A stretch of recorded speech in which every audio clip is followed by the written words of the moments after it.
খিচুড়ি, মজাদার ইলিশ খিচুড়ি। বৃষ্টির দিনে এখন প্রচণ্ড বৃষ্টি পড়ছে, বাহিরে প্রচণ্ড বৃষ্টি, দেশে বন্যা হয়ে গেছে। এর মধ্যে ইলিশ খিচুড়ি খেতে মন চাইলো, ইলিশ খিচুড়ি করলাম এবং রান্নাটা কিভাবে করেছি সেটা আজকে আপনাদের শেয়ার করব।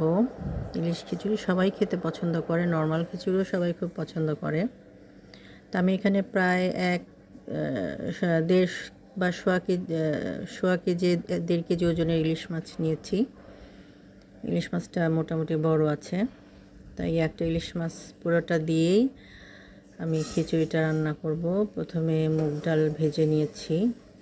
আমি 1 কেজি চালের খিচুড়ি করছি, যেখানে আমার প্রায় আধা কেজির বেশি মুগ ডাল দিয়েছি। আমি দিয়ে মুগ ডালটা প্রথমে একটু চুলায় হালকা করে ভেজে নিতে হবে।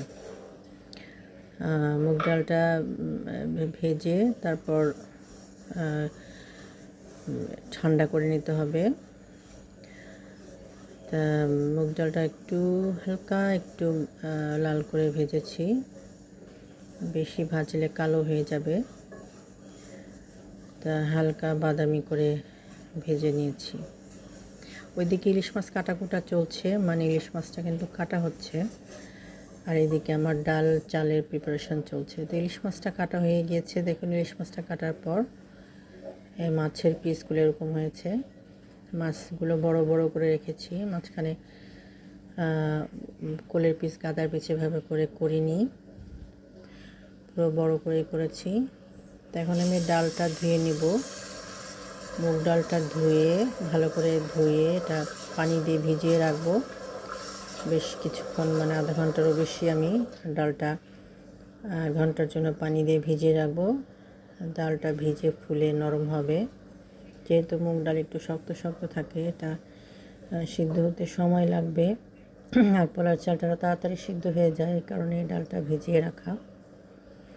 ডালের যদি ভালো পড়ে তাহলে একসাথে চাল ডাল দিয়ে খিচুড়ি রান্না করে ফেলা যায়, আর যদি ডালটা শক্ত হয় তখন ডাল আগে ভুনা করে রান্না করতে হয়। তাই যেখানে মশলাগুলো নিয়েছি দেখেন, হলুদের গুঁড়া, মরিচের গুঁড়া, তারপর এটা হচ্ছে ধনিয়ার গুঁড়া আর জিরা পাউডার নিয়েছি একটু পরিমাণে বেশি, যেহেতু 1 কেজি চাল। আর কাঁচা জিরাও নিয়েছি, কাঁচা জিরাটা তেলে দিব, যেটা স্মেল আসবে সুন্দর একটা।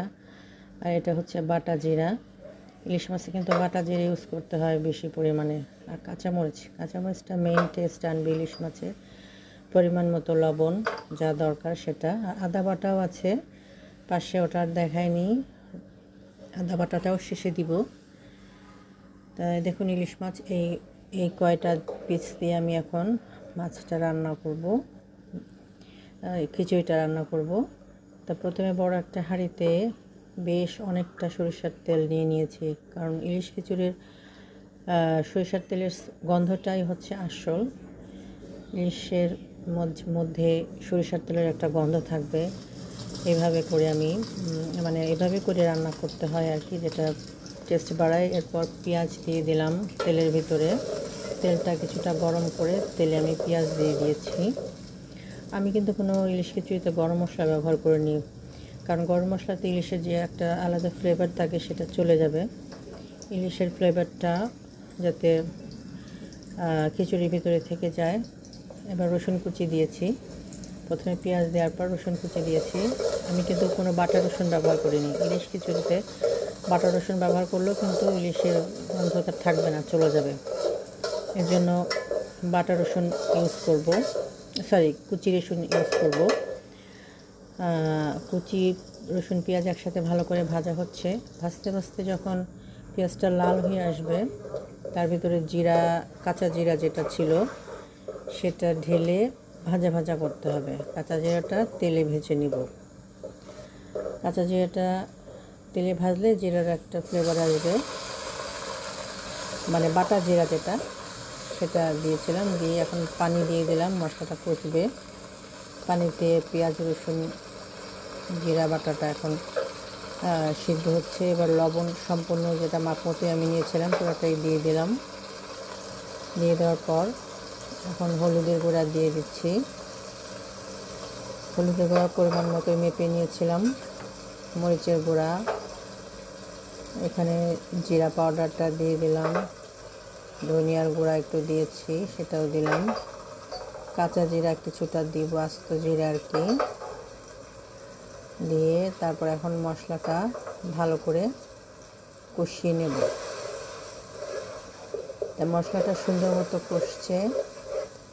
মশলাটা যখন পানিতে কষবে, কষতে কষতে যখন তেল ভেসে আসবে, তেল ভেসে পানিটা টেনে আসবে, এই সময় আমি ইলিশ মাছের মাথা, লেজ, তারপর কাটাকুটা যেগুলো আছে সেগুলো আগে দিয়ে দিব। আগে দিয়ে মানে এটাকে আগে সিদ্ধ করে নিব, যাতে ঝোলের ভিতরে ইলিশ মাছের যে ফ্লেভারটা, গন্ধটা এটা ছড়িয়ে যায়। আর পরে আস্ত মাছগুলো পরে দিব, কারণ আস্ত মাছগুলো ভেঙে যায়। ইলিশ মাছ একটু নরম মাছ, একটু সিদ্ধতেই কিন্তু ভেঙে যায়। এখন দেখেন পেঁয়াজটা বেশ কিছুক্ষণ জাল হয়ে গলে উঠেছে, তখন আমি মাথা, লেজ, কাটাগুলো দিয়ে দিচ্ছি। দিয়ে এখন এগুলোকে সিদ্ধ করছি ভালো করে। পানি দিব, পানি দিয়ে একটু সিদ্ধ করে নিব।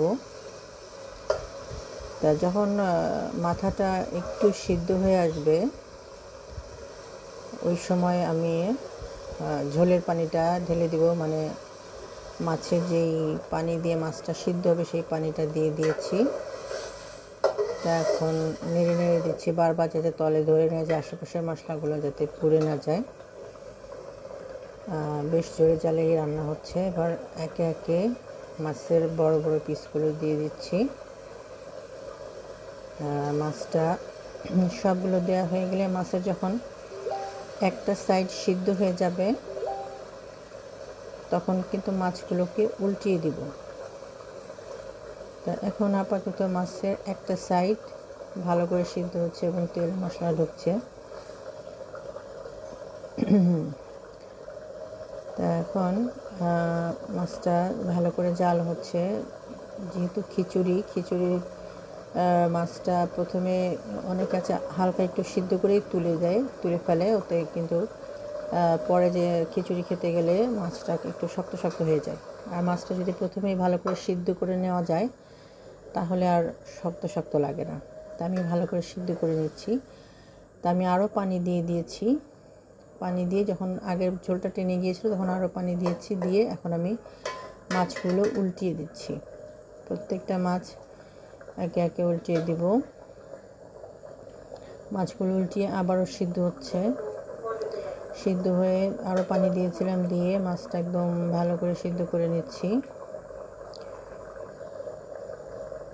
ইলিশ খিচুড়িতে অনেকে দেখি ধনিয়া পাতা দেয়, আমি কিন্তু কখনোই ধনিয়া পাতা দিই না। ধনিয়া পাতাতে ইলিশ মাছের ফ্লেভার চলে যাবে, এই জন্য ধনিয়া পাতা দেওয়া যাবে না। এখন মাছটা সিদ্ধ হওয়ার সময় মাছটা কিন্তু এখন আর খুন্তি দিয়ে নাড়া দেওয়া যাবে না।